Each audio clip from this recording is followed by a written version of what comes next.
Hi అండి, బాగున్నారా? మరి మీరందరూ బాగుంటారని మీ ముందుకు మళ్ళీ వచ్చాను. మరి మన యొక్క ప్రోగ్రాం మీకు తెలుసు కదండి, సమాజము నాడు నేడు అనే ప్రోగ్రాంలో ఉన్నాం. మనము సమాజం అనేది మన కుటుంబంగా భావిస్తున్నాము. కాబట్టి మనము నివసిస్తున్నటువంటి మన వ్యక్తిగతమైనటువంటి కుటుంబాల మీద ఎక్కువ మనం శ్రద్ధ ఉంచినా కానీ కనీసము ఒక 30% అన్న సమాజం మీద మనం ఉండాలా, మన దృష్టి ఉండాలనే మీ ముందుకు నేను వస్తున్నాను. మరి మీరందరూ కూడా చక్కగా అన్నీ కూడా మరి వింటున్నారు, మంచిగా మరి రెస్పాన్స్ అవుతున్నారు. మరి మీకు అందరికి కూడా ధన్యవాదాలు. ఇంకొకటి ఏంటంటే, ముఖ్యంగా మనము బడి పిల్లల గురించి చెప్పుకుంటున్నాము. బడి పిల్లలైనాక సమాజం కూడా మనము చెప్పుకుంటున్నాము. మరి అందులో ఏంటంటే, సమాజము నాడు నేడు అనే ప్రోగ్రాంలో మనం చూసినట్టయితే తప్పకుండా మనము పిల్లల విషయం మనం ప్రస్తావించాలి. ఎందుకంటే పిల్లలే కదండి నాటి బాలురే రేపటి పౌరులని మనం చెప్పుకుంటూ ఉంటాము. కనుక నేనేమంటున్నానంటే, పిల్లలు ఎక్కువ గారాబంగా పెంచకూడదండి. ఎక్కువ గారాబంగా పెంచినటువంటి పిల్లలు ఏం చేస్తారంటే సోమరిపోతులు తయారవుతారు. వాళ్ళు చెప్పినట్టు వినరు. మనమేమో చిన్నగా ఉన్నారు కాబట్టి గారాబం అని పెంచుతాం, ఏ పని చెయ్యనీయకుండా. వెనకట చూడండి, మేమందరం కూడా అంట్లు తోమేది, నీళ్లు తెచ్చేది, మరి ఇళ్ళు ఊడ్చేది, వాకిలు ఊడ్చేది.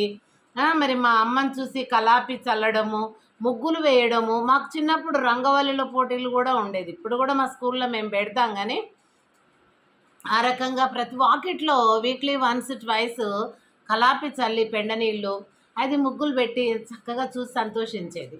మరి అలాంటి పనులు చేసుకుంటూ కూడా మేము చదివినామండి. మరి అయినప్పటికీ కూడా మరి ఇప్పుడు ఎందుకు పిల్లలు పని చేసుకొని చదవరు, పని ఎందుకు చెయ్యరు? మీరు చెప్పడం లేదు కదా. ఏమన్నంటే ఇప్పుడు చదువు చాలా ఖచ్చితంగా ఉంది, పిల్లలు చదివి అలసిపోయినరమ్మా, ఏం చేస్తారు అని వాళ్ళకు నోటి కాడకు కూడా ముద్ద తీసుకుపోయి పెడుతున్నారు. మరి ఆ పిల్లలు ఏం చేస్తారు? ఇక తింటారు, పంటారు, అంతే, పని చేయరు. ఆ చదువు అంతంత మాత్రమే. కొంతమంది పిల్లలండి, కొంతమంది బాగు చదువుతారు, కొంతమంది చదవరు. చదవని వాళ్ళ గురించి అంటున్నా. అంటే తల్లిదండ్రుల గారాబమే ఆ సోమరితనానికి కారణమవుతుంది. అది దయచేసి గమనించాలన్న ఉద్దేశంతో మేము ముందుకు తీసుకొస్తున్నాను. అంతేకాని పిల్లలను కష్టపెట్టాలన్న ఉద్దేశం ఏమాత్రం కాదండి. ఎందుకంటే మన పిల్లలందరికీ ఎవరి పిల్లలు వాళ్ళకి గారాబమే. కానీ అధిక గారాబం ఏమవుతుందంటే దురిత లక్షణం అయిపోతుంది. అందుకని పిల్లలు మాత్రము ఎక్కువ గారాబానికి గురి కానివ్వకండి. వాళ్ళకు కూడా కొంచెం కొంచెం పని చెప్పండి. ఆడవాళ్ళకు ఆడవాళ్ళ పనులు, మగపిల్లలకు మగపిల్లల పనులు చెప్పండి. అప్పుడే వాళ్ళు ఈ పనితో పాటు ఆ పని, ఆ పనితో పాటు ఈ పని నేర్చుకోవడమే కాకుండా చదువులో కూడా వాళ్ళు ఆ శ్రద్ధ ఎక్కువగా పెడతారు. పని ఇక్కడ చెయ్యని వాళ్ళు స్కూల్లో కూడా చదవాలంటే అదొక పనే కదా, దానికి వంగరండి. కనుక దయచేసి పిల్లలను ప్రతి ఇంటి స్త్రీ, తల్లి, నానమ్మ, అమ్మమ్మ ఎవరైనా పిల్లలను చక్కగా పనులు కూడా చేయించాలి. అది నేను చెప్పేదన్నమాట. ఇంకోటి, కొంతమంది పిల్లలు ఈ యొక్క గారాబం అనేది శృతి మించితే వాళ్ళున్న ప్లేస్ వాల్యూ కూడా మర్చిపోతారు. అట్లా గారాబంతోనే పిచ్చి డ్రెస్సులు వేసుకోవడము, ఆ వెస్ట్రన్ స్టైల్స్ పడడము, ఇలా చేస్తే ఏమవుతుంది, నిండుగా బట్టలు వేసుకున్నటువంటి ఆ పిల్లలకు ఈ యొక్క ఆడపిల్లల యొక్క ఆకార భాగాలు కనబడేసరికి వాళ్ళు మంచిగా ఉన్న పిల్లలు కూడా చెడిపోతారండి. కాబట్టి ప్రతి తల్లి గమనించాలి. తండ్రి అంటే వాళ్ళ ఆడపిల్ల బట్టల విషయం అవన్నీ నా భార్య చూసుకుంటుంది, మా అమ్మ చూసుకుంటుంది, అత్త చూసుకుంటుంది అలా అనుకుంటారు. వాళ్ళ పనులు వాళ్ళకు ఉంటాయి, ఎందుకంటే వాళ్ళని అంటనట్లేదు. కానీ తల్లి చూసుకోవాలి. కాబట్టి అధిక గారాబం చేయకూడదు, సెల్ ఫోన్స్ ఇవ్వకూడదు, చిప్ప కటింగ్లు చేయించకూడదు, చినిగిపోయిన ప్యాంట్లు కొనియొద్దు, ఆడపిల్లలకు స్లీవ్లెస్ వేయకూడదు, ఇంకా అదేవిధంగా ఫ్రాకులు లాంటివి వేయకూడదు, మరి చెస్ట్ పైన చున్నీ లేనటువంటి డ్రెస్సులు వేయకూడదు, ఇంకా ఆ టైట్ జీన్ ప్యాంట్స్ వేయకూడదు. ఏదైనా అమ్మా ఏంటంటే మనకు దేవుడు మరి ఆ యొక్క ప్రైవేట్ పార్ట్స్ కానీ, మన శరీర ఆకారాలు కానీ, ఆ గ్రోతింగ్ అనేది ఉంటుంది కదా, ఆ గ్రోత్ ఎప్పటి నుంచి స్టార్ట్ అవుతుందో ఆడపిల్లకు అప్పటి నుంచి కూడా భయము భక్తితో పెంచి మరి మనం అన్ని వెనకాల ఉండి చూపెట్టాలి. అప్పుడు ఆ పిల్లలు చక్కగా నేర్చుకుంటారు, వాళ్ళదేం తప్పు లేదు. ఎందుకంటే వాళ్ళకు తల్లి చెప్పిందే వింటారు వాళ్ళు, కనుక వాళ్ళే ఎట్ట చెప్తే అట్లాగే వింటారు. కానీ మీరు మాత్రము వాళ్ళకు అలాంటివి చేయకూడదు.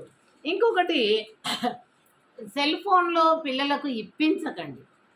అది ఇప్పించడం వల్ల ఫ్రెండ్స్కు ఫోన్స్ చేస్తూ చేస్తూ చేస్తూ వాళ్ళు ఇంకో రూట్లోకి వెళ్ళిపోతారు. మగపిల్లలైతే ఫస్ట్ మగపిల్లలకు చేసుకుంటూ చేసుకుంటూ ఆడపిల్లలు పరిచయం కాగానే వాళ్ళకు కలుపుతారు ఇక ఫోన్లు. ఇక అది అట్లాగే ఉండిపోయి నాశనానికి దారి తీస్తుంది. కొన్ని మంచి జరుగుతుండొచ్చు, కానీ చాలా మటుకు 90% అయితే చెడే జరుగుతుందండి అలాంటివి. అందుకే ఫోన్స్, మరి మేమంతా ఫోన్లు వాడి చదువుకున్నామనో కాబట్టి అవి అవసరం లేదు. పిల్లలు వాళ్ళ లైఫ్ ఏంటో వాళ్ళు తెలుసుకున్న దాకా ఇప్పించకూడదండి. ఇంకొకటి ఏంటంటే, ఈ మీడియా కానీ లేకపోతే ఈ సెల్ ఫోన్స్ కానీ స్నేహితులు కానీ 40% రీజన్ అవుతే తల్లిదండ్రులు మాత్రము 60% రీజన్ అవుతున్నారు.